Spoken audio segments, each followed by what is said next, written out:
Hey everybody, welcome back. I got something a little different for you guys today. Today we're going to talk about 8 tips that'll help you crush your fades. So if that's something that interests you, you're going to want to stick around. Number 1, let's begin with the consultation. This isn't necessarily in order, but I feel like it makes sense to start with the consultation. The very first thing I'll say about the consultations, because I can speak on the subject for a long time, but I won't. I want to keep this as brief as possible.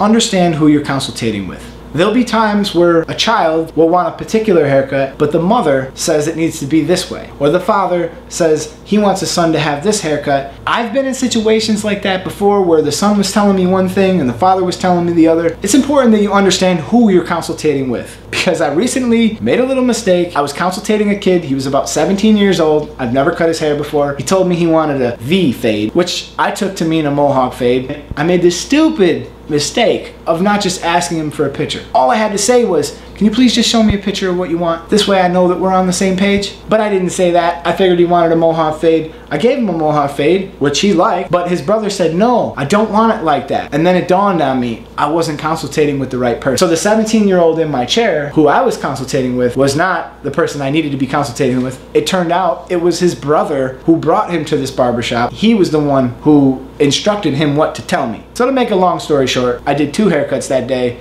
and I only got paid for 1. I probably haven't done a double cut or a recut like that in almost 3 years, and that's because I'm very thorough in my consultation. Other than using the picture, there's one other thing that I'll leave you with before we move to the next one, is what don't you like about your hair? This is a great question to ask somebody because it makes them reflect on the things that have gone wrong in the past with haircuts. So they might say like, I like to spike my hair up on top, but it just doesn't spike up. Okay, great. We can solve that by using some texturizing shear, cutting it with scissors on top, possibly even using a blow dryer. What don't you like about your hair allows me to solve a lot of problems like that. Well, I like to part my hair to the side, but it really wants to go to this side. Okay, cool. That would be important information because then you could use scissor cutting techniques that will help it lay to the particular side that he wants it to. I'm not going to get into it too deep, but what don't you like about your hair? It's an opportunity to pick up with the client on areas where they have gone wrong with their haircuts in the past. It shows the client also that you're concerned about them and that you want to make sure that you avoid the past mistakes that other barbers have made. You provide them with a superior service, therefore they come back to you. Number 2, you're going to need a pro setup. It doesn't matter what your favorite brand is, what your favorite trimmer, or what your favorite clipper is, but you're going to have your setup done properly. So that means you need your electric shaver. You need to have your trimmer, and your trimmer needs to be 0 gap. You're going to need a machine that can transition that length that your trimmer left into the open taper. You're going to need to be able to transition that hair smoothly from skin to open taper. And your machines have to be set up properly to do this. Your electric shaver, okay, there's not much setup that could be going wrong with that, but it's important that you have one. 2, your trimmer needs to be 0 gap properly so that you can reduce the amount of line that you leave between the electric shaver and the trimmer. 3, you're going to need to have your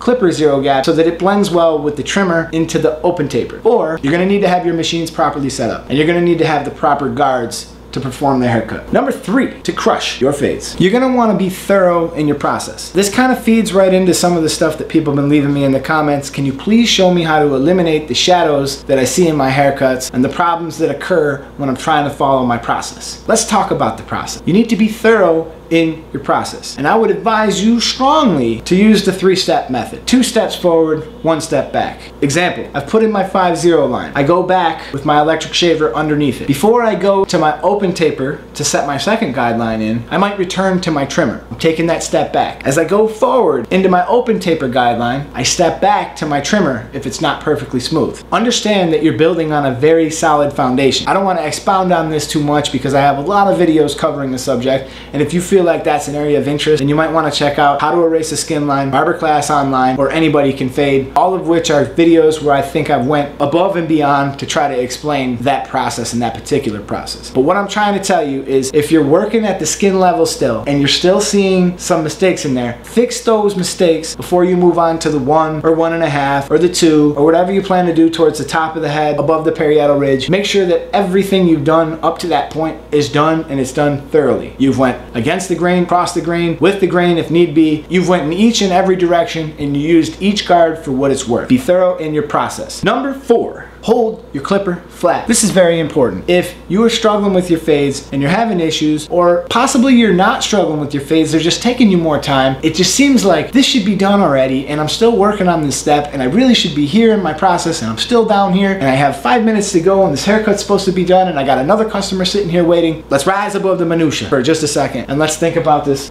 If my clipper blade or my clipper guard has a curve, but when I put it flat, you can see that that is not touching anything. In fact, that's leaving the line a lot longer than it was intended to be. So flat is not here, it's actually here. So wherever that curve is in your blade, follow it. If you have a clipper that has a bend in the blade, then you hold it flat here. Flat is not here. So the reason why you need to hold it flat is so that you can get that intended length that the manufacturer set. People have been doing this for years, very successfully, because of the fact that these manufacturers went through a lot of trouble to set up each step so that it can be perfectly blended together. And there is a good amount of overlap in between some of these guards, which is intended to help you in times of difficulty. Number 5, sometimes when people are chasing shadows and doing a lot of cleanup work during the haircut, I'm not ready to blame you as a barber right away. First, I think it might be helpful to take into consideration the light that you might have in your shop. For instance, sometimes when the sun's coming up in certain barbershops, it puts a hell of a lot of light in on, say, the right side of the barbershop. And you're getting excellent natural light on that side of the shop, but you were working on the left side and you weren't getting such good light. So it's possible that you might be seeing shadows that don't even exist. So be aware of where the strongest light is coming from in your shop at that time. If you don't have a ring light that you're working next to,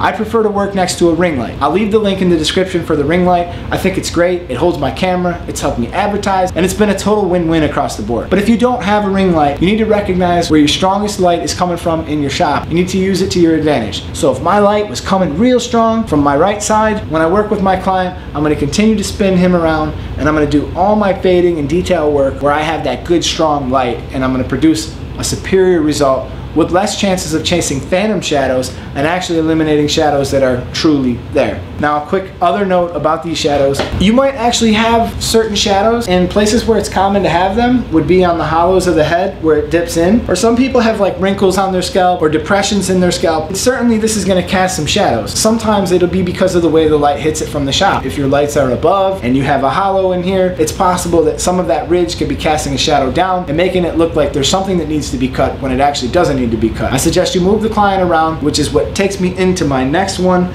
Number 6, use your chair and use your mirror. Position your client and don't be afraid to ask them to do certain things. I know a lot of barbers who are just starting out might be a little bit nervous. It's not uncommon for you to say, sir, can you go like this for me real quick so that I can get the area below the nose? It's very difficult to shave. You got a butt chin here. Can you go ahead and push that out for me with your tongue or blow up your lips? If they have a spot on their face that's difficult to get to and you can't shave it, would you rather cut them or cause them discomfort? You might have to ask them to do stuff like that. I realize that's a little bit awkward probably for somebody starting out, but for me it's completely second nature. Whatever I can do to make this easier and make the client get a better service, I'm totally gonna do it. Kids like to do the kid neck. Kids do this. They turtle up on you. How are you supposed to do a good lineup on the neck when they're sucking in their neck and they're going in their shell like a turtle? I got a little pro tip for you. Have them scoot their butt all the way to the back of the chair, pull their shoulders back, and then push their head forward. You'll notice that this will expose a large portion of their neck. Even when the back of their neck, because they're so skinny, has concave in it, you'll have a lot of trouble getting that clipper in that area of concave. However, when they sit up straight and their head goes down, you'll see that 99% of the time it'll flatten out that neck area and make that a little bit easier on you. Also, you're the one behind the chair for the whole day. 20, maybe 30 haircuts. You can't be bending over or doing strange things or leaning down while you're trying to get their beard. Do the right thing and move your chair. You need to be considering the ergonomics of the situation and the wear and tear that it's putting on your body, because it might seem like from a distance that this is a really easy job and you would never go home and feel sore. If you're doing the wrong things, you're going to increase the chances of you sustaining an injury. You're going to reduce the potential of you being able to work in this business for as long as you should be able to. Adjust the client. They're only there for a short time. You're there for the whole day. Think about ergonomics and position your client so that you can get the best possible service for them. Tip number 8, to stay organized. It could take you 2 seconds for your station to look like a bomb went off behind you. You got stuff everywhere. You got clips that fell on the floor. You got things that you're looking for that are hard to see. You can't tell where you put this and where you put that. Stay organized. When you use a clipper blade, take it off. Take the hair off of it. Clean it up and set it in its own position. When you need to go back to that zero guard, you know exactly where it is. You're not looking around for it. You realize that taking that extra second to just organize everything actually makes the process a lot faster. And put your things in their own designated area when you're not using them. That's all I have for you today. That was 8 tips, maybe 9, maybe 20, I don't know. That was a lot of tips, but it certainly will help if you deploy some of these techniques in your next haircuts. It will have you crushing those fades. I hope that helps. I hope you liked the video. Go ahead and hit that subscribe button if this is something you like and you want to stick around and see more of it. I'd be happy to have you, and I am honored as always. The fact that you stuck around this long in the video means so much to me. And of course, we also do giveaways and different contests around here too, so you probably want to be a part of that. Hit that notification bell if you want to be notified that the next time I do one of these contests or I do one of these giveaways, who knows, it could be you that wins it. Mr. Eddie Barber here, and I'm out, and I'll see you in my next video. Peace.